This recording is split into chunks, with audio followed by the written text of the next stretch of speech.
Selamat pagi anak-anak, selamat bertemu kembali. Bagaimana kabarnya? Sehat-sehat? Ya, hari ini kita pertemuan pertama untuk pelajaran IPA ya, di kelas 7 ini. Bagaimana? Sudah siap ya?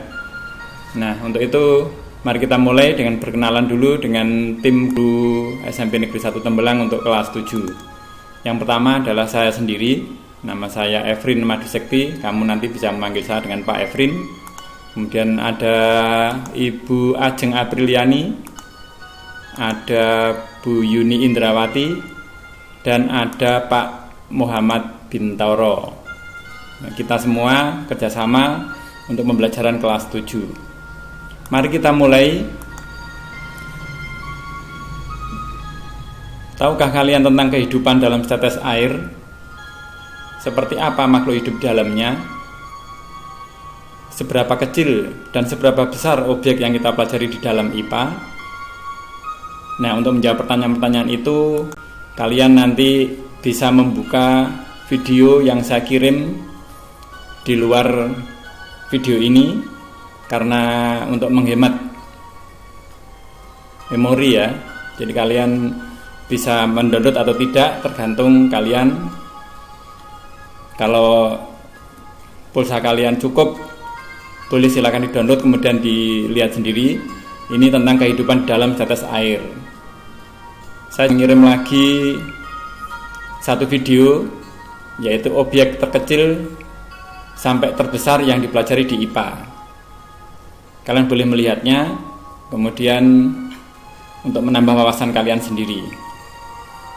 Mari kita mulai selanjutnya. Pertemuan pertama ini kita membahas tentang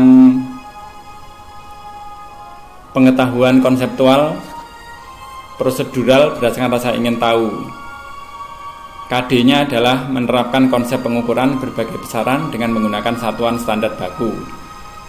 Sedangkan keterampilannya nanti kalian diharapkan bisa mencoba mengolah dan menyaji dalam ranah konkret, menggunakan, mengurai, merangkai, memodifikasi, dan membuat dalam ranah abstrak, menulis, membaca, menghitung, menggambar, dan mengarang sesuai dengan yang dipelajari di sekolah dan di sumber lain.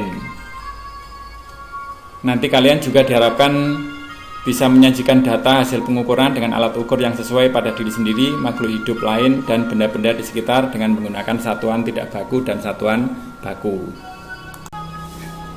Nah, tujuan pembelajarannya adalah untuk hari ini yang pertama, kalian diharapkan bisa menjelaskan 3 komponen keterampilan proses atau metode ilmiah penyelidikan IPA, yaitu pengamatan, inferensi, dan komunikasi, berdasarkan kegiatan-kegiatan yang telah dilakukan.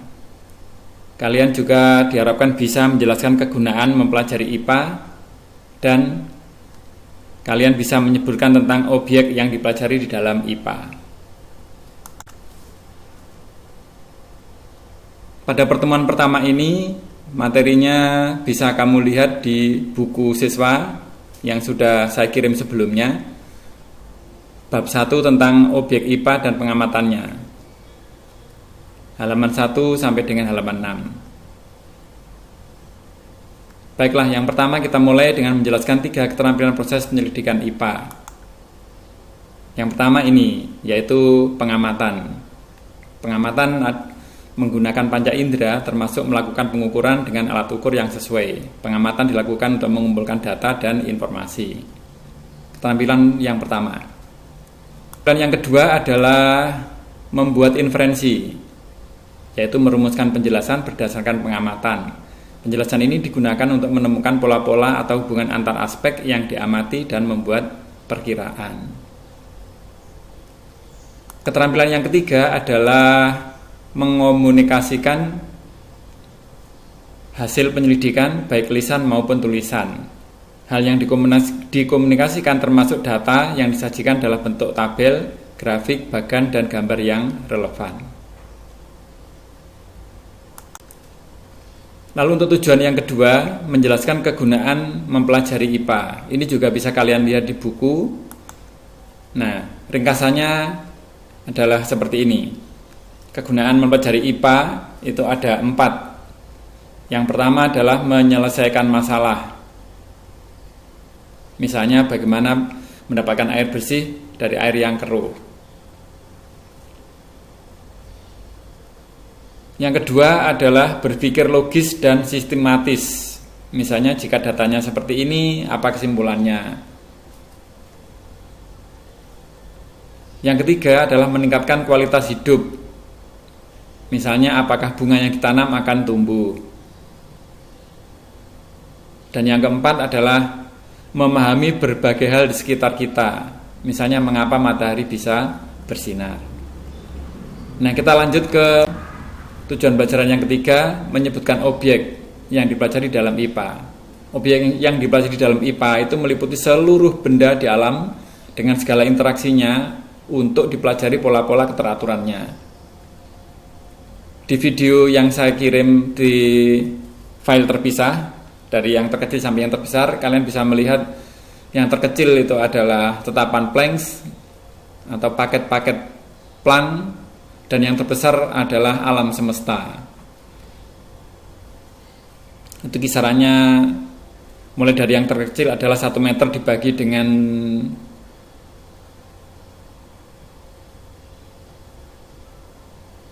1 juta meter,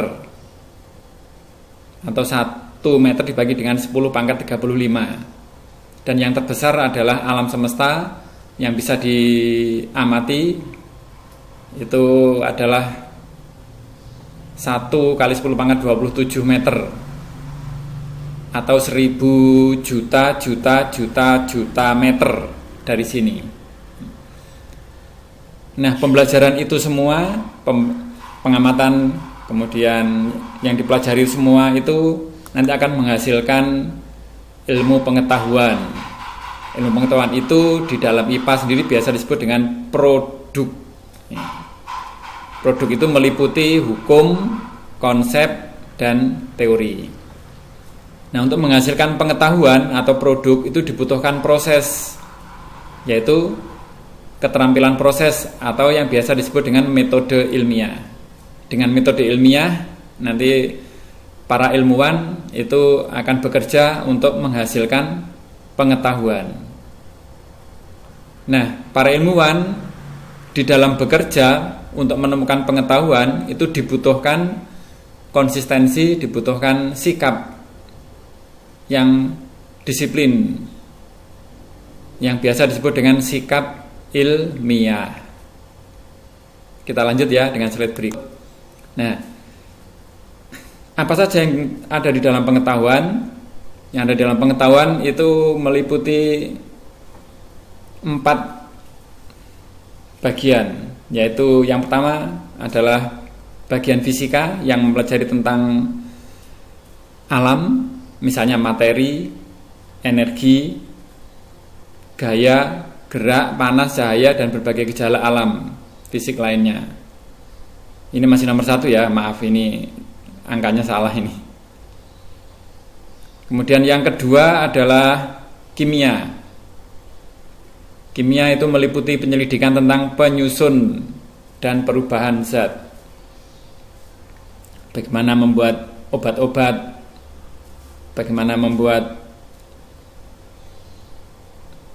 pupuk, itu ada di kimia. Kemudian yang ketiga adalah biologi, mempelajari tentang sistem kehidupan mulai dari ukuran renik sampai dengan lingkungan yang sangat luas. Misalnya mempelajari tentang perilaku virus atau perilaku COVID atau perilaku AIDS, itu dipelajari di biologi. Kemudian bagian yang terakhir adalah ilmu bumi dan antariksa, mempelajari asal mula bumi, perkembangan dan keadaan saat ini, bintang-bintang, planet, dan berbagai benda langit lainnya. Selanjutnya, metode ilmiah atau keterampilan proses. Tadi di awal dijelaskan ada 3: pengamatan, inferensi, dan komunikasi. Nah, masih ada beberapa yang lain yang termasuk dalam metode ilmiah. Di antaranya adalah memprediksi, membuat hipotesa, dan bereksperimen atau mencoba. Ini kemudian nanti menjadi satu kesatuan yang tidak terpisahkan untuk menghasilkan sebuah metode untuk menghasilkan ilmu pengetahuan. Selanjutnya adalah hukum konsep teori yang merupakan produk atau ilmu pengetahuan yang dipelajari di dalam pengetahuan. Itu bisa berupa hukum. Kalau di fisika itu ada hukum Archimedes, kalau di biologi ada hukum Mendel, kalau di ilmu bumi dan antariksa ada hukum Kepler dan sebagainya. Ada konsep. Kalau di fisika itu ada konsep tentang energi, di biologi ada konsep tentang pernafasan, di kimia ada konsep tentang atom dan sebagainya, atau konsep tentang reduksi dan oksidasi. Berikutnya kalau di teori ini contohnya adalah teori Darwin. Ini di biologi ya. Ini teori tentang evolusi makhluk hidup. Teori atom ini ada di fisika dan di kimia. Nah, selanjutnya sikap ilmiah itu apa saja? Di antaranya sikap ilmiah itu adalah jujur.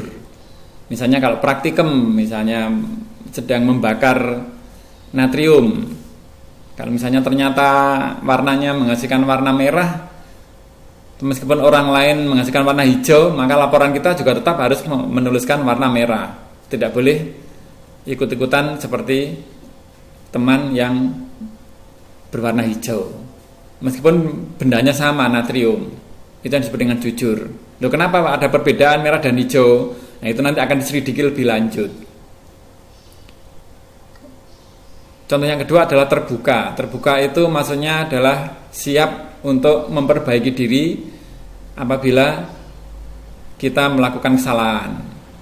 Misalnya dalam praktikum kita salah, maka kalau ada yang lain yang lebih benar, kita siap untuk menerimanya.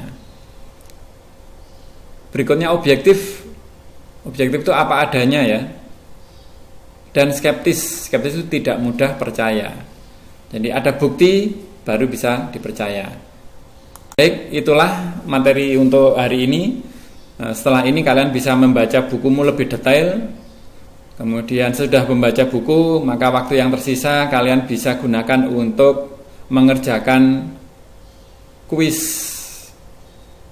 Kuis itu hanya bisa dikerjakan sampai jam 9 pagi dan hanya satu kali saja, tapi langsung dapat diketahui nilainya. Kuis itu nanti akan saya kirim melalui link di grupnya masing-masing. Jika tidak mengerjakan atau tidak mengirim jawaban, maka kalian tidak memperoleh nilai. Jika terlambat, kuis tidak bisa dibuka lagi dan artinya kalian tidak memberikan respon. Berarti nilai kalian juga kosong. Baiklah, selamat mengerjakan, semoga sukses, salam semangat. Wassalamualaikum warahmatullahi wabarakatuh.